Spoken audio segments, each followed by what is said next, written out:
Alright guys, welcome back to Word in the Shop. This is a special edition. This is the Word in the Shop, I guess, for July. Well, you are looking at the number 3, taken down for her 182-day inspection, which is basically every 6 months. And the reason I do this is because after a while, a lot of lubricating and, operation,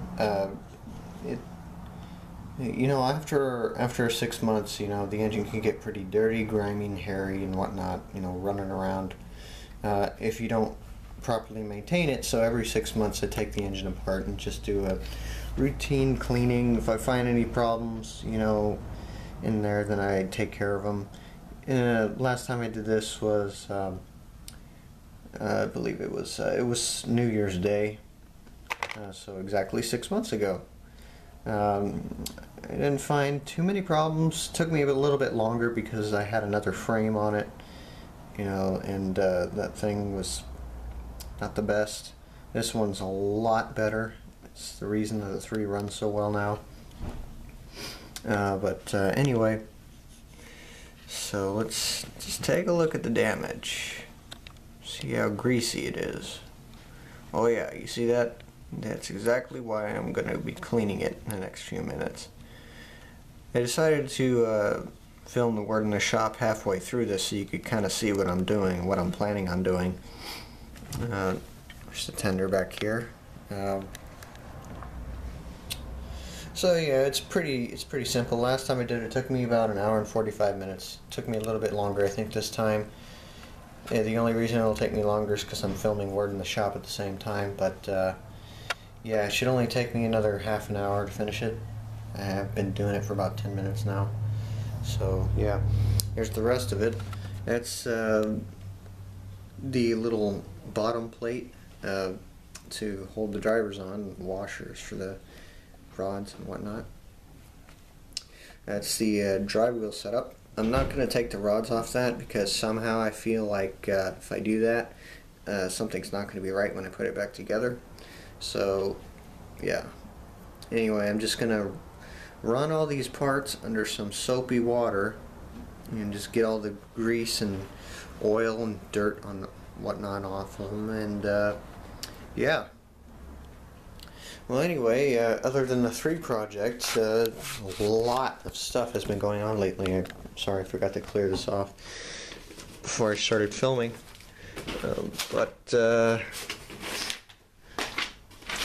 Those of you who've been checking the Facebook page, this is my new Jamestown module. In the last Word in the Shop, nothing had been done to it yet, other than the hole cut out for the turntable. Right after that, I said, I've got all this space in my room to set up another module. Let's just get something going. So I set it up and started doing what I could. Not a whole lot I can do without the turntable. The only reason I've laid these tracks is because I had scaled drawings of the track plan, the roundhouse that go around the turntable. So I was able to lay those because I knew where they were marked at. I started doing the motor car shed. It's going to be my first building to be completed. I need to get some corrugated metal siding and do the roof on it. Other than that, it's pretty close to being done and ready for paint. So yeah, stay tuned on that. Anybody wants to see the progress of this whole thing, they should go to the Facebook page, Sierra Railway 1929. In the last few days, I've been working on building new switches. Here's one that I just finished. It has one point made. I haven't made the other one yet because I can't use it until it's wired. I haven't wired it yet, so I'm going to have to pull it back up and do that. And then before it goes down permanently, I'm going to have to paint the ties. That takes me a while to do. I should have stained them before I put them together, but whatever. This one goes to the turntable lead siding. There's gonna be another switch right here that won't be in place unless another module is connecting to it, unfortunately. So I'll only have these stretch of tracks to work with. when it's just this module by itself. But anyway, switch will come off here, connect to this one, and this siding track, you know, where that'll be, that's where the 3, you know, in the 20s and 30s was usually stored. So yeah, take a look over here. I got the actual inspection pit. This is the one outside of the roundhouse. There's actually another one. It's right here. It comes out of the roundhouse a little bit. I haven't laid any tracks into the roundhouse yet because there's a few things I need to do. For example, the tie plates, or the quote-unquote ties in the roundhouse, are like concrete blocks. I need to go and cut those out of styrene before I put any rails down. So yeah, that's about it on the Jamestown module. It's come a long way in the last couple weeks. But like I said, until I finished the turntable, I actually started making drawings of it. Until I finish drawings for the turntable and getting materials and whatnot and build it, put it in place, can't really do much more. So again, check the Facebook page. You'll find a lot more updates on there than on my YouTube channel. 32 project. Here is the Sierra's little 262 Prairie passenger locomotive. So you can see it's got a few things, quite a few things done on it since the last time I updated you.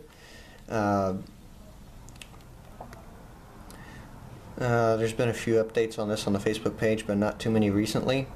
Had to stop working on it. Let me finish. I'm not done.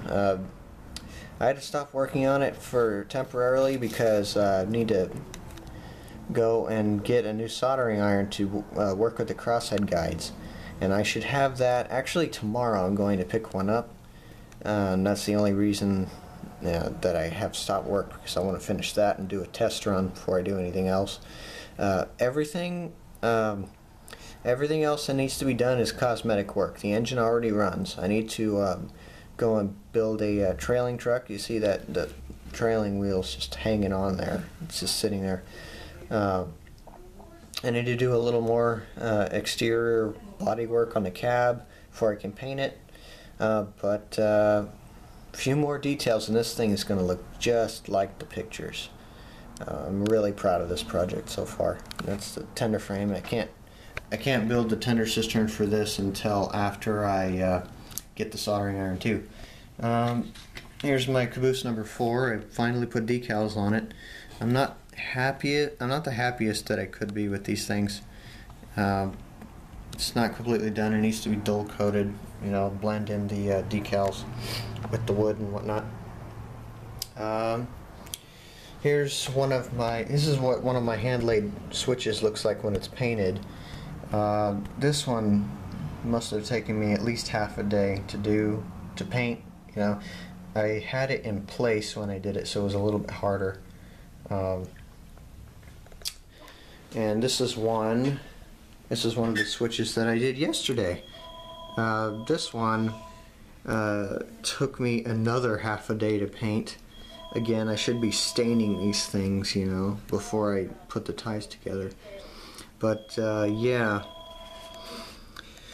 So I took it off because it had a little bit of work that needed to be done, you know, so that I can enjoy doing switching a little bit more.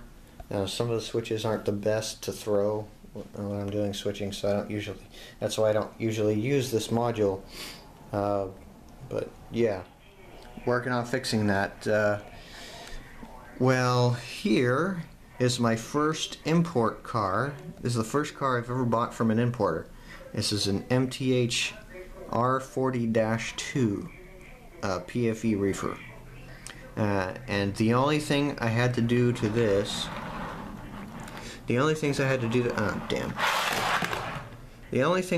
to this was a little bit of unpainted areas, you know, from the assembly process, I guess, from MTH, like some of the some of the door angles or brackets, whatever you call them, they were showing a little bit of orange through them, so I just went and painted over that with some black paint, touched it up a little bit, and it looks great, works great. I highly suggest it if you're modeling the 20s, 30s, 40s, even the 50s. You can probably get away with it.